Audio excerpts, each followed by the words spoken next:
Сәлем достар, бүгін біз сіздермен бірге осындай дәмді әрі әдемі болып шығатын бауыр тортын жасайтын боламыз. Менімен бірге болыңыздар, каналыма лайк басып, тіркелуді ұмытпаңыздар.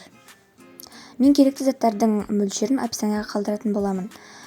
Біз ең бірінші бауырды ет тартқыштан тартып, немесе блендермен езіп алсаңыздар болады. Осылай езілгеннен кейін үстіне бір жұмыртқамызды және тұзымызды дәміне қарай тұз салып араластыратын боламыз.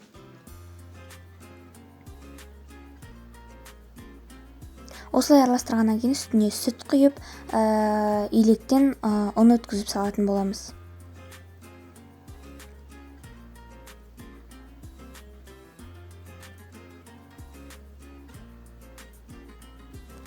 Сол массаның үстіне енді майымызды құямыз. Осындай бізде біркелкі масса пайда болу керек, яғни қамыр. Енді табамызды қыздырып құятын боламыз. Менікі блиньяға арналған арнайы таба болғандықтан бір-ақ рет қана майлаймын. Ал сіздікі ондай болмаса, қайта-қайта майлағаныңыз дұрыс. Пысқанын, яғни келесі бетіне аударатынын бетіне тесіктер пайда болған кезде білеміз. Екінші бет осындай болып піседі. Аударған кезде тезірек аударыңыздар, себебі күйіп кетуі мүмкін. Менде күлшелер пісіп болды. Енді мен салмасын дайындаймын.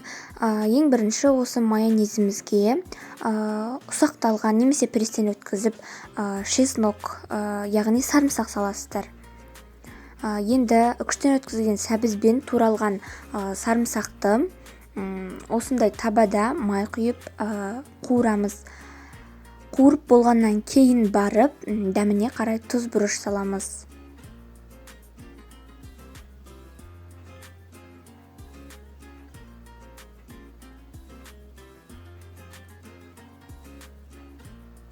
Өз қалауларыңыз бойынша салмасаңыздар да болады.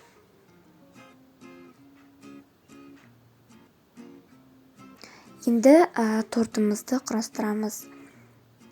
Осындай бір қасық немесе 2 қасық майонезбен чесногымызды араластырылған жағамыз. Оның үстіне салмамызды саламыз. Майонездің тек өзін қолданғаннан қарағанда сарымсақ қосқандарыңыз дәмдірек болады. Міне, бауыр торты дайын болды.